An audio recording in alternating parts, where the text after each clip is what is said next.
Dati? Kailan? January yata. Last year? Hindi, ito lang January. Ngayon? Habang nasa school siya, hinatid lang. Kailan lang? Kanin lang? Ngayon lang? Bakit ganun? Anong ginawa mo? Nung May pangatlo niya na yan, nung May lang, mag-swimming siya, nalaglag ulit yan. Dinala namin sa Pasig, sa ano kasi kami, nasa may Ortigas kami. Pero naibalik doon? Naibalik doon. Very good. Okay. Tapos, Ngayon, sobrang luwag na niya. Ibig sabihin, inayos ko na pala to noong January, na-dislocate. Ngayon, anong ginawa mong activity para ma-dislocate? ano po, nag-ano lang ako, nagsa-sound system ako dun sa school namin. Tapos, yung sudden movement, biglang bumaba. Bigla ang movement. Ngayon, ang gagawin niyo, ma'am, total bata pa naman siya. Lagyan niyo siya ng bumili kayo ng, ang tawag ng muscle tape. Makakakita kayo yung parang kulay blue, pink, red, yan. Lagyan niyo siya nun. Hindi naman makakaano yun eh. Tapos, mag-push up ka na, total medyo payat ka dibdib eh. Ganito lang ang push up mo. Ito yung kama.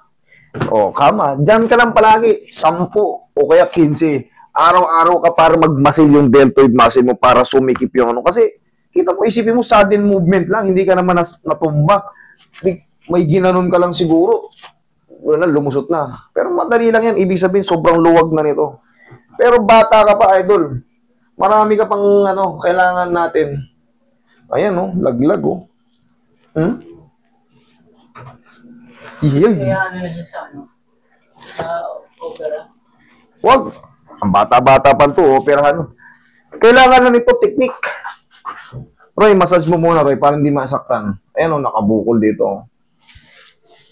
Sabi ko nga, Napitan mo lang. Ayan. Ayan, dislocated yan. Sige, hampusin mo muna para hindi sobrang sakit pag in-adjust.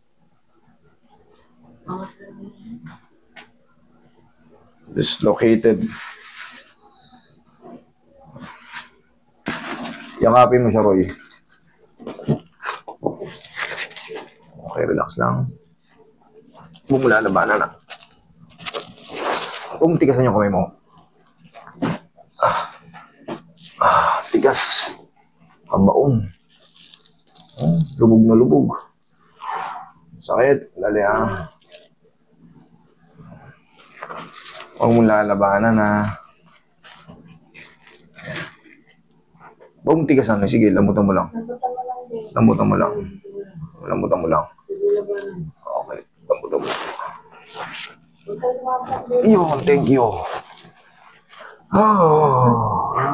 Parang nabunutan ka ng tinik yan. Kailangan lang naman kasi combination tayo. I-relax mo yung muscle mo kasi once na nagko-contract yan, maglalaban tayo. Ngayon, tiisin mo lang, ganun din naman, masakit din ang relax.